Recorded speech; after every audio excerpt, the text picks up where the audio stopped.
Bonjour, je suis très heureux de poursuivre cette série, de vous retrouver donc dans cette septième vidéo qui fait partie d'une série de 9, dont on arrive presque au bout, sur les énergies secondaires des différents chemins de vie qui passent par des vibrations donc spécifiques, ayant une influence non négligeable sur le nombre de chemins de vie que l'on appelle la leçon principale.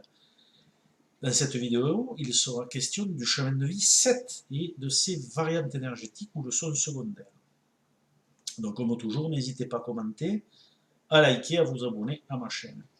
Première variante du chemin de vie 7, un chemin de vie 7 qui vient d'un 16, dont le 16, épreuve et difficulté à prévoir et régularité dans la destinée, il est parfois nécessaire de tout reconstruire.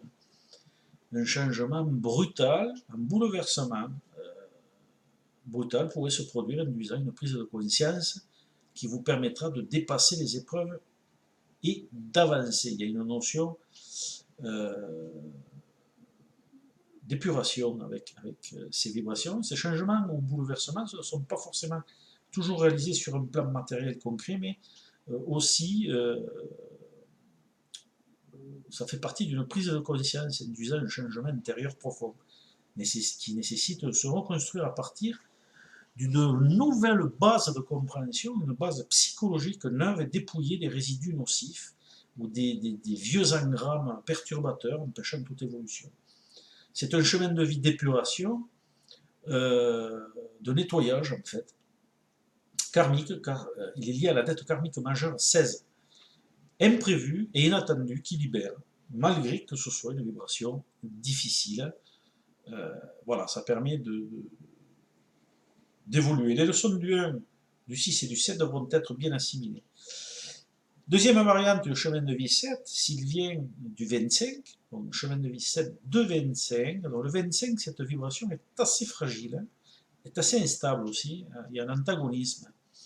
Elle induit une certaine instabilité avec des ralentissements à prévoir et des remises en question, souvent fréquentes, avec des choix à faire. Ce n'est pas pour autant qu'il faille rester là sans rien faire, il faut agir. Le 5 apporte toutefois une certaine dynamique qui fait défaut au chemin de vie 7, ce qui est une bonne chose. C'est le seul nombre qui va dynamiser le 2 et le 7 qui sont des vibrations plutôt calmes. Donc cela reste donc positif pour construire, évoluer, progresser dans la vie, mais il faut prendre du recul avec cette vibration, c'est toujours une bonne chose. Ainsi que d'être patient, car les choses n'avancent pas vite. Donc les leçons du 2, du 5 et du 7 devront être bien assimilées. Autre vibration, autre variante du chemin de vie 7, le 34, donc 7 qui vient d'un 34, si vous l'avez, énergie donc avec un bon potentiel créatif, mais parfois bloqué par le 4 qui empêche d'avancer correctement. Il est donc nécessaire de prendre du recul, de réfléchir aux situations en allant puiser dans son potentiel intérieur, afin de pouvoir s'élever au-dessus des contraintes matérielles. Utiliser la dynamique du 3 et la structure du 4 pour aller vers le 7. Il y a aussi une notion de réajustement et de remise en ordre régulière avec le 34. La nécessité de structurer aussi, d'utiliser sa créativité. Analyse et réflexion resteront toujours d'actualité. Les leçons du 3, du 4 et du 7 devront être bien assimilées. Dernière variante du chemin de vie 7, ou chemin 7 de 43. Donc le 43, ce sont des restrictions, mais toujours avec le 4, il y a toujours des restrictions, mais le 3 en actif permet une meilleure ouverture et une meilleure dynamique d'avancement, en termes d'énergie vibratoire créative aussi. Cette vibration doit mieux aspecter, mais nécessite tout de même de se structurer, encore et toujours.